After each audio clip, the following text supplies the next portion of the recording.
Councillor Mancinelli. Thank you. Appreciate the report. Kind of scared of the numbers that it dictates out of it.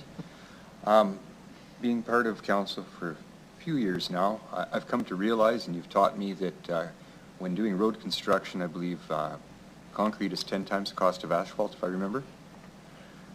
With that thought in mind, do we always renew these roads with like for like?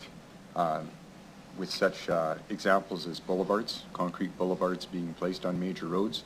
I noticed years back we got rid of the boulevards on Broad Street. We just did an Albert Street rebuild.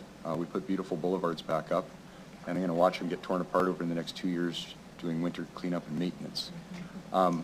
Do we always build like for like, and is there any efficiency and cost savings we could accumulate by rethinking on how we do these things? Before I give up the mic, one other example, although not on this particular report, would also be within the residential neighborhoods. I note in new neighborhoods, many new neighborhoods are built without sidewalks or sidewalks only on one side of the street. When we do our upgrades and our rebuilds in our interior city, we always replace both sides of the street with sidewalk on both sides. And then a month later, we talk about parking problems and cycling infrastructure problems and costs of rebuilding roads.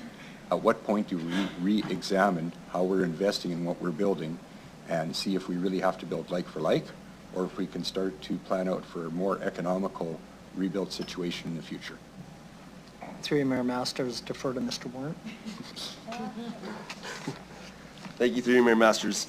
I mean, under these road programs, we typically do replace like for like. But I mean, obviously, as we look to the future, we work closely with our partners in sustainable infrastructure when it comes to the addition of bike lanes, active transportation requirements. So definitely there are things that we can do to maximize the use of the space. There are also certain things that we have to keep in mind and consider. The example of the center medians is a great example. In some of these circumstances, the traffic medians are in place for traffic safety to ensure, for example, cars are turning left into oncoming traffic, depending on the number of lanes and things like that, access and egress points into businesses and commercial corridors. So these are some of the things that we consider.